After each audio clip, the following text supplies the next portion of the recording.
L'homme se heurta de plein fouet à deux policiers qui arrivaient en sens inverse. Sans surprise, grâce à ses lunettes de soleil, il vit qu'eux aussi étaient en réalité des monstres. Voyant que leurs intentions n'étaient pas amicales, Jack réagit immédiatement en renversant l'un d'eux par surprise, puis il s'empara de l'arme du second et les abattit tous les deux sur le champ. Contre toute attente, ces créatures étaient également faites de chair et de sang, ce qui redonna confiance à Jack. Se sentant invincible, il se mit à marcher fièrement dans les rues sans savoir qu'il était désormais recherché dans toute la ville. Contraint de fuir pour rester en vie, il se lança dans une aventure périlleuse. En chemin, il fit la rencontre de son ami Carl.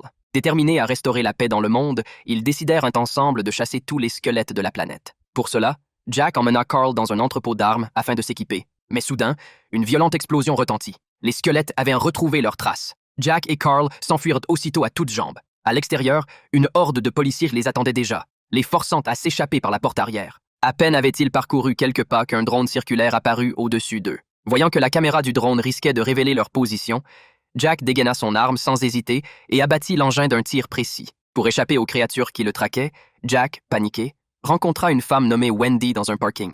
Après s'être assuré qu'elle n'était pas un monstre, il se calma légèrement. Sous la menace de deux armes pointées sur elle, Wendy coopéra sans difficulté et l'aida à échapper à la police. Une fois en sécurité dans l'appartement de Wendy, Jack raconta avec émotion son incroyable mésaventure. Il expliqua que, contraint au chômage, il était devenu en ville dans l'espoir de trouver un emploi décent. Mais, face à la corruption qui gangrenait la société, il avait essuyé échec sur échec et s'était finalement retrouvé à travailler sur un chantier pour subvenir à ses besoins.